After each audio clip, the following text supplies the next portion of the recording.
Hello everyone and welcome back to Math Bold Master. আৰম্ভ কৰো আমাৰ আজিৰ সেশনটো। তো আজিৰ সেশনটো হ'ব এটা ভিডিও সেশন। তো ক্লাস 7 ৰ চ্যাপ্টাৰ নম্বৰ 1 ইন্টিজাৰ্ছৰ আমি কৰি আছো লেসন নম্বৰ 3 যোনটো হৈছে প্ৰপাৰ্টিজ অফ মাল্টিপ্লিকেশন অফ ইন্টিজাৰ্ছ। তো আজিৰ ভিডিও সেশনটোত আমি কথা পাতিম কমিউটেটিভ ল অফ মাল্টিপ্লিকেশন। তো খুবই এটা ইম্পৰ্টেন্ট প্ৰপাৰ্টি হয়, বহুত ইজিও হয়, একো ডিফিকাল্ট নহয়। তো কমিউটেটিভ খালি নামটো অলপ মনত ৰাখিলে হ'ল। কমিউটেটিভ ল কোনটো প্ৰপাৰ্টি কমিউটেটিভ ল বুলি কোৱা হয় সেইটো মনত ৰাখিলে হ'ল। বাকি ইয়াৰ যোনটো প্ৰপাৰ্টি হয় এইটো একেবাৰে সিম্পল হয়। So let us begin. Use the commutative law of multiplication, to write 2 times 34 in a different way. Simplify both expressions to show that they have identical results.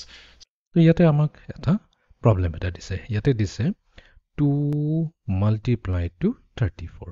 ঠিক আছে, এইটো দিছে। তো এইটো কি কৰিছে, আমাক commutative law of multiplication use কৰিব দিছে। ইয়াতে কমিউটেটিভ ল। তো এই লটো কমিউটেটিভ ল এডিশনৰ কেছতো থাকে, সেইকাৰণে আমি ইয়াতে লিখিব লাগিব কমিউটেটিভ ল অফ মাল্টিপ্লিকেশন। তো commutative law of multiplication use কৰি পেলাই আমাক কৈছে এই যোনটো মাল্টিপ্লিকেশনটো দিছে 2 multiplied to 34 বা 2 into 34, এইটো এটা ডিফাৰেণ্ট ৱেত লিখিব দিছে। আৰু ডিফাৰেণ্ট ৱেত লিখাৰ পিছত আমাক চেক কৰিব দিছে সেইটো ৱেত কৰিলে যোনটো আনসাৰ আহিব আৰু এই অৰিজিনেল 2 into 34 কৰিলে যিটো আনসাৰ আহিব সেম টু সেম হ'ব লাগিব। So once again, this commutative law just means that order doesn't matter. It sounds very fancy, commutative law of multiplication. But all that says is it doesn't matter whether we do 2 times 34 or whether we do 34 times 2. The order does not matter. We can commute the two terms. Both of these are going to get you the same exact answer. So let's try it out. What is 2 times 34? তো ইয়াতে commutative ল যোনটো কৈছে, commutative লৰ মিনিংটো এইটোৱে হয় যে ইয়াতে মই ইয়াতে লিখি দিওঁ, ইয়াতে আমাৰ অৰ্ডাৰ, ইয়াতে order does not matter. Order does not matter. তো অৰ্ডাৰ ডাজ নট মেটাৰ মিনিংটো কি হয়? অৰ্ডাৰৰ মিনিংটো ইয়াতে এইটো হয় যে কোনটো নম্বৰ প্ৰথমতে লিখিছা সেইটো মেটাৰ নকৰে। যেনেকৈ ইয়াতে 2 প্ৰথমতে লিখিছোঁ, তাৰপিছত 34 লিখিছোঁ, বা প্ৰথমতে আমি 34 লিখোঁ তাৰপিছত 2 লিখোঁ, এইটো কোনো মিনিংটো ডিফাৰেণ্ট নহয়, এইটো সেম টু সেম মিনিং হয়। সেইটোকে কোৱা হয় commutative law of multiplication.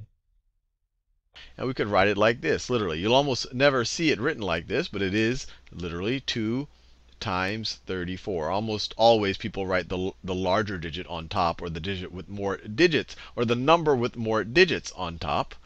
But let's do it this way. 4 times 2 is 8.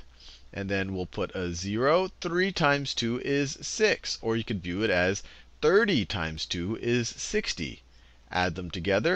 8 plus 0 is 8. 6, bring it down. It's not being added to anything. You get 68. So 2 times 34 is 68.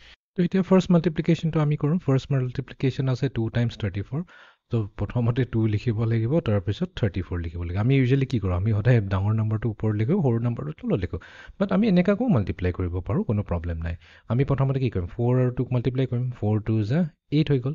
ঠিক আছে, এতিয়াতো আৰু বেলেগ multiply কৰিবলগীয়া একো নাই। আমি নেক্সট ৰ'ত আহি যাওঁ, তললৈ আহি যাওঁ। প্ৰথমতে আমি ইয়াতে 0 এটা দি দিলোঁ, তাৰপিছত এতিয়া কৰিম 3 times 2। 3 times 2 হৈ যাব আমাৰ 6। তো এতিয়া আমি দুইটাকে এড কৰি দিওঁ। 8 plus 0 হৈ গ'ল আমাৰ 8। 6 অকল 6 আছে, 68। তো তাৰমানে 2 times 34 কৰিলে আমি পাই যাম 68।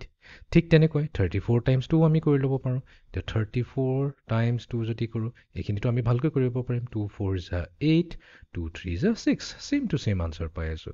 তো তাৰমানে এইটোৱে কৈ আছে কমিউটেটিভিটি আমাৰ আনচাৰটো নহয়, আমি এইটো মেইন বস্তু চাব লাগিব যে 2 times 34 কওঁ বা 34 times 2 কওঁ, দুইটাৰ meaning exactly same to same হয়, বিকজ আনচাৰ আমাৰ সেম আহিছে।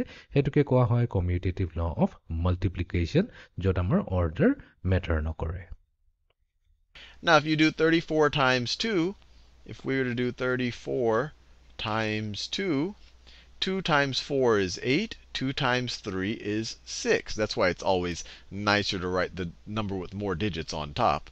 It also is equal to 68. So it doesn't matter whether you have 2 groups of 34 or 34 groups of 2. In either case, you're going to have 68.